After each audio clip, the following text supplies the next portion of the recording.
In 1931, in the quiet potato fields of Holmdel, New Jersey, a young engineer named Karl Jansky was given a mundane assignment that would accidentally change human history.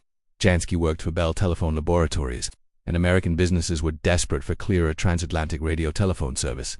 The problem was static popping noises that ruined expensive calls between New York and London. Jansky's job was simple: find the static, identify what caused it, and eliminate it. To do this, Jansky built a bizarre-looking contraption. It was a 100-foot-long directional antenna made of brass pipes and wood, mounted on 4 Ford Model T wheels. Because it spun around on a circular track to scan the entire horizon, the locals dubbed it Jansky's merry-go-round. For months, Jansky sat with headphones on, listening to the crackle of the atmosphere. He quickly identified the two usual suspects: local thunderstorms and distant storms reflecting off the ionosphere. But once he filtered those out, a third sound remained. It was a faint, steady hiss-like steam escaping a radiator. It was persistent, annoying, and completely unexplainable.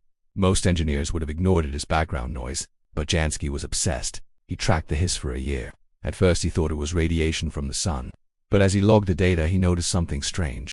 The hiss didn't peak every 24 hours like the sun.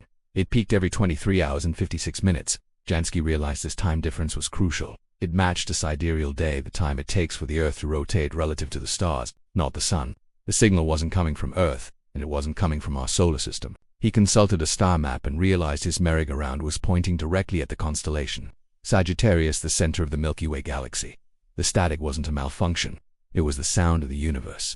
In 1933, the story hit the front page of the New York Times, but the world was slow to catch on. Astronomers didn't know radio technology, and radio engineers didn't know astronomy. But Jansky had accidentally founded a brand new science, radio astronomy. Because a Bell Labs engineer needed to fix a fuzzy phone line in New Jersey, humanity learned that the universe wasn't silent, it was singing.